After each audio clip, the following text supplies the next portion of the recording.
বন্ধুরা, আজ 17ই সেপ্টেম্বর এবং আজ হচ্ছে বুধবার, আর আজ কিন্তু বিশ্বকর্মা পূজা। আপনাদের জানিয়ে রাখি, আজকে বেশ খানিকটা বৃষ্টির সম্ভাবনা রয়েছে দক্ষিণবঙ্গে, দক্ষিণ বাংলাদেশে, কিছুটা ত্রিপুরায়, আসামে এবং অবশ্যই আমাদের উত্তরবঙ্গে। এই সমস্ত বিষয়গুলো নিয়ে আলোচনা করব। আপনাদের জানিয়ে রাখি, আজকের কিন্তু হলুদ সতর্কতা রয়েছে আমাদের দক্ষিণবঙ্গের।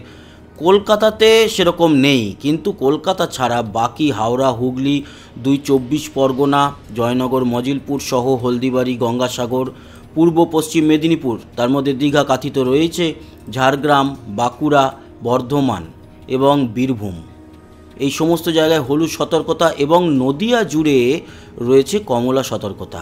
চাকদা, শান্তিপুর, কৃষ্ণনগর, এই সমস্ত জায়গায়, রানাঘাট। মুর্শিদাবাদে অবশ্য সেরকম কোনো সতর্কতা নেই। মালদাতে হলুদ সতর্কতা রয়েছে। উত্তরবঙ্গে বিক্ষিপ্তভাবে বৃষ্টি থাকছে। ত্রিপুরার কিছু কিছু অঞ্চলে হলুদ সতর্কতা দেখতে পাচ্ছি। এ তো গেল গিয়ে আজকের সতর্কতা। আজকের এই মুহূর্তের উপগ্রহ চিত্র কি বলছে? মেঘের প্রবেশ শুরু হয়ে গেছে আমাদের দক্ষিণবঙ্গে, এবং আপনাদের জানিয়ে রাখি, কলকাতার আশেপাশে মেঘ লক্ষ্য করা যাচ্ছে, বিশেষ করে কোলাঘাট, হাওড়া, এদিকে পশ্চিম মেদিনীপুরের বেশ কিছু অঞ্চল যেরকম বালিচক, তমলুক, বেলদা। এছাড়াও আমরা বীরভূমের দিকে, বর্ধমানের দিকে, কিছুটা মুর্শিদাবাদেও কিন্তু মেঘের প্রবেশ লক্ষ্য করতে পারছি। মেঘ রয়েছে মালদায়। উত্তরবঙ্গ এই মুহূর্তে পরিষ্কার। ত্রিপুরা এই মুহূর্তে পরিষ্কার আছে। বাংলাদেশে বিক্ষিপ্তভাবে মেঘ রংপুর, চররাজীপুর, কলাই, বগুড়া, রাজশাহী, ঢাকা, ময়মনসিংহ এবং দক্ষিণে খুলনা ও বরিশালের দিকেও লক্ষ্য করা যাচ্ছে, বিশেষ করে মতিরহাটের কাছাকাছি। তবে আমরা আজকে কীরকম বৃষ্টি আছে এই বিশ্বকর্মা পুজোর দিনে, আগামীকাল কীরকম আছে 18 তারিখ, এই সমস্ত যেরকম আলোচনা করব, শুরুতে আমরা চলে যাব পুজোর সময় যে নিম্নচাপের আপনাদের সঙ্গে আলোচনা করছিলাম না, সেই নিম্নচাপের গতি প্রকৃতি কীরকম থাকবে, তারপরেই চলে আসছি আজকের আপডেটে।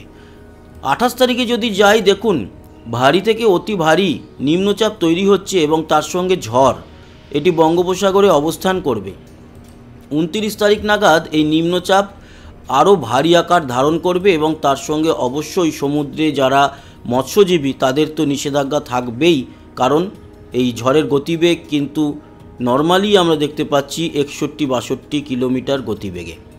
এবার প্রশ্ন হলো অনেকের, যে পুজোতে কি আমাদের এখানে ঘূর্ণিঝড় হতে পারে? আপনাদের জানিয়ে রাখি, ঘূর্ণিঝড় তৈরি হওয়ার সম্ভাবনা নেই বললেই চলে। নিম্নচাপটি ভারী হবে। আর সাধারণত সেপ্টেম্বরে নিম্নচাপ আমরা দেখিনি, কিন্তু আবহাওয়া যেরকমভাবে আস্তে আস্তে করে পরিবর্তন হচ্ছে, তাতে আগামী দিনে সেপ্টেম্বর, অক্টোবরেও ঘূর্ণিঝড় আমরা দেখতেই পারি, কারণ নভেম্বরের দিকে একটি ঘূর্ণিঝড় হয়েই থাকে প্রতি বছর। যাই হোক, এটি যে নিম্নচাপ হচ্ছে সেটি বোঝা যাচ্ছে, কিন্তু ঘূর্ণিঝড় হিসাবে সেটিকে আমরা বলতে পারবো না। তাছাড়াও সেটির গতিবেগ মোটামুটি কাছাকাছি ঘূর্ণিঝড়ের হয়তো অ্যাচিভ করছে, তবুও এর ঘূর্ণাবর্ত এবং চোখটি সুস্পষ্ট হচ্ছে না। ঘূর্ণিঝড় না হলেও একটি ভারী নিম্নচাপ পুজোর সময় কিন্তু আমাদের বাংলায় দাপাবে এবং কাঁপাবে। এর জেরে প্রচুর পরিমাণ বৃষ্টি আছে, আপনাদের দেখিয়ে রাখি। তার আগে এটাও বলে রাখি, দক্ষিণ চীন সাগরে লক্ষ্য করতে পারছেন একটা ভারী টাইফুন বা সেদিকেও একটি ঘূর্ণিঝড় তৈরি হবে। সেটি কিন্তু আস্তে আস্তে মায়ানমারের দিক থেকে নিম্নচাপ হয়ে আসবে এবং বঙ্গোপসাগরে যে অন্য মেঘ, সেই মেঘের সঙ্গে মিশেই মূলত আমাদের পশ্চিমবঙ্গ, বাংলাদেশ, ত্রিপুরার উপরে এর এফেক্টটা দেখা যাবে। এবং উত্তরবঙ্গেও কিন্তু এর জেরে ভারী থেকে অতি ভারী বৃষ্টি হবে ওড়িশা সহ ঝাড়খণ্ড, এই সমস্ত অঞ্চলে। 1 তারিখ পর্যন্ত এই নিম্নচাপের দাপট চলবে, এখনও পর্যন্ত দেখতে পাচ্ছি। এর জেরে যে বৃষ্টির পরিমাণ সেটাও আপনাদেরকে দেখিয়ে দিই। মূলত 28 তারিখ থেকে এই নিম্নচাপটি শুরু হবে। 27 থেকে হয়তো হালকা মাঝারি বৃষ্টি শুরু হয়ে যাবে, কিন্তু 27 থেকে মূল নিম্নচাপ এবং তার সঙ্গে ঝোড়ো হাওয়া শুরু হবে। আর ভারী থেকে অতি ভারী বৃষ্টি চলবে মোটামুটি 1 তারিখ পর্যন্ত। কোনো জেলাই কিন্তু সুরক্ষিত নয়, তবে খুব যে বড় কিছু হবে সেটা নয়। বৃষ্টিটা চলবে, আর বৃষ্টি হলে পুজোর সময় সেটাই অনেকের কাছে একটা খারাপ বার্তা এনে দেবে, কারণ পুজোর আনন্দ মাটি করতে পারে এই বৃষ্টি। দেখা যাক কী হয়, সময় এখনও হাতে আছে। সেরকমই দেখতে পাচ্ছেন ত্রিপুরা এবং আসামেও কিন্তু এর এফেক্ট পড়বে। তবে মূলত এর এফেক্ট বাংলাদেশ এবং আমাদের পশ্চিমবঙ্গের উপরেই দেখা যাচ্ছে। পশ্চিমবঙ্গের প্রতিটি জেলাতে বৃষ্টি আছে, বাংলাদেশের প্রতিটি জেলাতে বৃষ্টি আছে, তবে সবথেকে বেশি দাপট দেখাবে বাংলাদেশের উপকূলে পাথরঘাটা, কলাপাড়া, চারফসন, হাতিয়া এই অঞ্চলগুলোতে অতি ভারী বৃষ্টি কিন্তু দেখা যাবে। ত্রিপুরাতেও আছে বা ত্রিপুরাতেও বৃষ্টি আমরা লক্ষ্য করতে পারছি। 28 থেকে শুরু হয়ে এটা মোটামুটি 1 তারিখ অবধি চলবে এই বৃষ্টিটা, সেটাই কিন্তু লক্ষ্য করতে পারলাম। পরে তো আরও আপডেট আসবে। এই গেল নিম্নচাপের পরিস্থিতি। এবার চলে আসি আজকের আপডেট। এই মুহূর্তের উপগ্রহ চিত্র নিয়ে তো আলোচনা করেই নিয়েছি, আবহাওয়া রাডারে আসবো এবং আবহাওয়ার রাডার কিন্তু এই মুহূর্তে আমাদের সাথ দিচ্ছে না, কারণ পুরোপুরি ডেটা আমরা এখন পাচ্ছি না। তো ছেড়ে দিলাম আবহাওয়ার রাডার। মোটামুটি মেঘের প্রবেশ যে ঘটছে সেটা তো দেখতেই পাচ্ছি এবং কিছু কিছু জায়গায় বৃষ্টি শুরু হয়ে গেছে। পরবর্তী সময় কলকাতার আশেপাশেও বৃষ্টি আছে। কলকাতাতে অবশ্য অতটা বৃষ্টি নেই। আমরা যদি বৃষ্টির পরিমাণে আসি তাহলে দেখতেই পাচ্ছি যে আজকের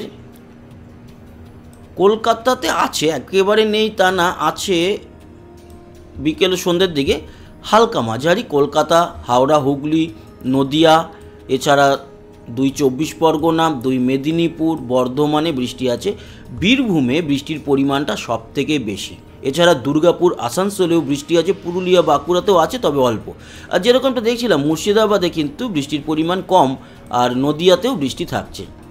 এছাড়া আজকে উত্তরবঙ্গে যেটা দেখতে পাচ্ছি, দার্জিলিং ছাড়া এবং মালদা আর দক্ষিণ দিনাজপুরের গঙ্গারামপুর এই অঞ্চল ছাড়া আজকে কিন্তু উত্তরবঙ্গ মোটামুটি পরিষ্কার থাকছে। বিক্ষিপ্তভাবে বাংলাদেশেও বৃষ্টি থাকছে, তবে পরিমাণ বেশি হবে পিরোজপুর, মাদারীপুর, বরিশাল, কুমিল্লা, কাপাসিয়া এই অঞ্চলগুলোতে। বাকি বিক্ষিপ্তভাবে হালকা মাঝারি বৃষ্টি লক্ষ্য করতে পারছি। ত্রিপুরাতেও তাই, সেরকম খুব একটা বৃষ্টি নেই। শিলচরেও কিন্তু খুব একটা কিছু নেই। আসাম জুড়েও হালকা পাতলা বৃষ্টি থাকবে। কিছু অঞ্চলে গুয়াহাটি, ডিব্রুগড়ের দিকে ভারী বৃষ্টি সেদিকে কোথাও নেই। একমাত্র বীরভূমের দিকে, মালদার দিকে কিন্তু বৃষ্টির পরিমাণটা অনেকটা বেশি আমরা দেখতে পেলাম। আজকে রাত্রির থেকে যদি আমরা কালকের রাত অবধি দেখি তাহলে কীরকম বৃষ্টি কালকে আছে। কালকে আপনাদের জানিয়ে রাখি, আমাদের দক্ষিণবঙ্গে মুর্শিদাবাদ, বীরভূমে বৃষ্টি থাকলেও বাকি দক্ষিণবঙ্গে কিন্তু খুব একটা বৃষ্টি নেই। বর্ধমানের কিছু অঞ্চল, মুর্শিদাবাদ এবং এদিকে বীরভূম আর দুর্গাপুরের দিকে বৃষ্টি আছে। বর্ধমানে, ওই যে বললাম, বর্ধমানের কিছু অংশে বৃষ্টি আছে। বাকি দক্ষিণবঙ্গ পরিষ্কার থাকবে। উত্তরবঙ্গে মালদা, দক্ষিণ দিনাজপুরে খানিকটা বৃষ্টি থাকবে। শীতলকুচি, দিনহাটার দিকে বৃষ্টি থাকবে।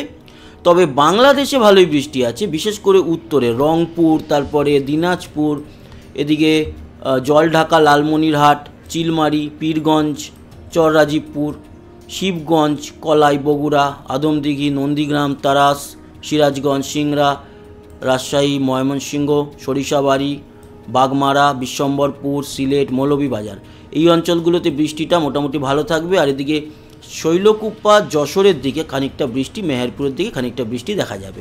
ত্রিপুরা অবশ্য অতটা বৃষ্টি থাকছে না ত্রিপুরাতে। আসামে গোয়ালপাড়া, গুয়াহাটি, ডিব্রুগড়ে বৃষ্টি হবে। এই হচ্ছে গিয়ে আগামী কালকের হিসাব। 17 থেকে যদি আমরা 19 এই দুটো দিন বৃষ্টি দেখি, আছে বৃষ্টি দক্ষিণে, তবে কম। বিশেষ করে মুর্শিদাবাদ, বর্ধমান আর বীরভূমে পরিমাণটা বেশি থাকবে। উত্তরে ওই মালদা এবং দক্ষিণ দিনাজপুরে, শীতলকুচি, দিনহাটাতে, আর বাংলাদেশের রংপুর, দিনাজপুরের দিকটা, কলাই, বগুড়া, মধ্যভাগ এবং ময়মনসিংহ, সিলেট, রাজশাহী, মেহেরপুরের দিকে থাকবে মোটামুটি বৃষ্টি। ত্রিপুরাতে সেরকম কিছু উল্লেখযোগ্য নয়। আসামে খানিকটা বৃষ্টি থাকছে। 19 থেকে 21 যদি দেখি তাহলে 19 থেকে 21-এ বৃষ্টির পরিমাণ অনেক কম থাকবে আমাদের পুরো বাংলা জুড়ে। 21 থেকে 23-এ থাকবে খুব কম বৃষ্টি। 23 থেকে 25-এ উত্তর পরিষ্কার থাকবে, দক্ষিণে খুব পাতলা বৃষ্টি। 25 থেকে 27 মোটামুটি উত্তরবঙ্গ থেকে শুরু করে পুরো বাংলা পরিষ্কার, কিন্তু কলকাতা এবং 2 24 পরগনা, 2 মেদিনীপুর, হাওড়া, হুগলিতে খানিকটা বৃষ্টি দেখা যাবে। 27 থেকে 29-এ গিয়ে বৃষ্টিটা বাড়ছে, কারণ সেই সময় প্রবেশ করে যাচ্ছে নিম্নচাপ এবং 29 থেকে 1-এ প্রচুর পরিমাণ বৃষ্টি আমরা দেখতে পারবো। এই হচ্ছে গিয়ে মূলত আপডেট। তো এই ছিল, এবং আমরা তাপমাত্রা দিয়ে আপডেটটা শেষ করব। আজকে তাপমাত্রা কত আছে দেখে নেব। কলকাতায় 29 এবং দক্ষিণবঙ্গ জুড়ে 28-29-এর মধ্যে, উত্তরবঙ্গও কিন্তু 29-30-এর মধ্যে উত্তরবঙ্গ। বাংলাদেশ উত্তরে 29-30, দক্ষিণে ওই 28 থেকে 30-এর মধ্যেই পুরো বাংলাদেশ। সেখানে মহেশখালীর দিকটাও রয়েছে, চট্টগ্রাম কক্সবাজারের দিকটাও রয়েছে এবং একেবারে দক্ষিণে খুলনা বরিশাল সহ ঢাকা, সিলেট, ময়মনসিংহ, উত্তরে রংপুর, রাজশাহী, মেহেরপুর মোটামুটি ওই 29-30-এর মধ্যে। তবে হ্যাঁ, আমাদের পশ্চিমবঙ্গ লাগোয়া রাজশাহী, মেহেরপুরে একটু কম আছে, 27-28-এর মতো। ত্রিপুরাতে আজকে তাপমাত্রা 30-31, শিলচর 31, আসাম জুড়ে 27 থেকে 29-এর মধ্যে। তাহলে আসামে মোটামুটি ঠিকই আছে। 18 তারিখ কালকে তাপমাত্রা বাড়বে এক ধাক্কায়, 32-এ পৌঁছে যাবে কলকাতা এবং 30-32ই থাকবে বেঙ্গল জোন। 19 তারিখে একটু কমবে। 19 তারিখের বৃষ্টি আমরা আপডেট দেখিনি, তো একবার দেখে নিই 19 তারিখে বৃষ্টি কীরকম আছে। তো 19 তারিখের যেটা দেখতে পাচ্ছি, হ্যাঁ 19 তারিখে এই কারণেই দক্ষিণে কম থাকবে, কারণ নদিয়া, হাওড়া, হুগলি, কলকাতা, 2 মেদিনীপুর, বর্ধমান, মানে দক্ষিণবঙ্গে বেশ খানিকটা বৃষ্টি রয়েছে 19 তারিখে। সেই কারণে দুপুরের তাপমাত্রা কিন্তু আমরা দেখলাম 28-এর কাছাকাছি। আরেকবার চলে আসবো তাপমাত্রায়। 19 তারিখটা দেখছিলাম, 19 তারিখে দুপুরের তাপমাত্রা 28-29-এর মধ্যে আসবে, কারণ শুক্রবার দিনকেও আমাদের দক্ষিণবঙ্গে, দক্ষিণ বাংলাদেশে কিছুটা বৃষ্টি আছে। 20 তারিখ যদি দেখি, 20 তারিখে কিন্তু দেখা যাচ্ছে 20 তারিখে ওই 30-31-এর মতো। 21 তারিখে বাড়বে তাপমাত্রা 31-32, এরকম চলতে থাকবে। আবার গিয়ে মাঝে মাঝেই বৃষ্টি আছে বলে একটু দুপুরের দিকে তাপমাত্রা 30-31-29 দেখা যাবে। আবার গিয়ে কমবে এক ধাক্কায় 28 তারিখ নাগাদ, কারণ 28 তারিখের দিকে কিন্তু ওই নিম্নচাপ প্রবেশ করে যাবে, ফলে 26-27-এর মধ্যে চলে আসবে তাপমাত্রা। এই হচ্ছে পরিস্থিতি। তো বন্ধুরা, এই ছিল আলোচনা। আশা করি এই আপডেট কাজে লাগলো। সবাই ভালো থাকবেন, সুস্থ থাকবেন, সাবস্ক্রাইব করে সঙ্গে থাকবেন। আবার দেখা হবে। টাটা।